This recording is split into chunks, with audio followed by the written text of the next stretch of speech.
పూజించడానికి వచ్చినటువంటి బ్రాహ్మడు కావచ్చు, ఏదో బ్రాహ్మణుడు లేకపోతే మీరే చేసుకున్నారు. ఇప్పుడు అందరికి అవకాశం ఉన్నాయి, యూట్యూబ్లో దొరుకుతున్న వరలక్ష్మి వ్రతం ఎలా చేసుకోవాలి అనేటువంటి విధానం దొరుకుతుంది చక్కగా. ఆ విధానంగా పూజ చేసుకుంటూ చక్కగా అమ్మవారికి పూజ అంతా అయిపోయిన తర్వాత వాయనం ఇవ్వటం, వరలక్ష్మి వాయనం. ఈ వాయనం ఇవ్వడం కూడా చాలా మంది చాలా రకాలుగా చేస్తున్నారు నాన్న. ఇంట్లో ఆడపడుచులకి, అత్తకి, తోడికోడళ్ళకి వీళ్ళకి ఇస్తున్నారు. అసలు వాయనం ఇవ్వవలసింది అయిన వాళ్ళకి కాదు, బయట వాళ్ళకి. ఓకే. ఇంట్లో మీ ఇంట్లో ఒక పని మనిషి ఉంది, ముత్తైదువు.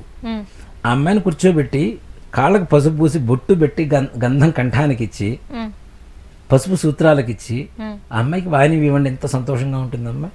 అక్కడ కదా వరలక్ష్మీదేవి సంతోషపడేది. ఎవరికి అవసరమో వాళ్ళకి ఇవ్వాలి. ఈ వాయనంలో కూడా చాలా మంది ఏం చేస్తుంటారంటే ఒకటి శనగలు మాత్రమే ఇస్తూ ఉంటారు. శనగలు కాదు, శనగలతో పాటు పిండి వంట ఏదైతే చేసుకుంటామో అది. చేసుకోలేనటువంటి వాళ్ళు శనగలు ఇవ్వండి.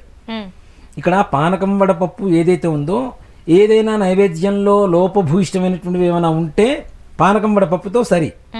అలాగే వాయనం ఇచ్చేటప్పుడు మన దగ్గర ఏమైనా వస్తువులు లేకపోతే శనగలు ఇస్తే వాటితో మొత్తం లోపాలన్నీ కూడా సరిదిద్దుకుంటాయి. కాబట్టి శనగలు నానబెట్టి చక్కగా, దాంతోపాటు మనం వండుకున్నటువంటి పిండి వంటలు ఏవైతే ఉంటాయో అవి 5 వాయనం ఇవ్వాలి నాన్న.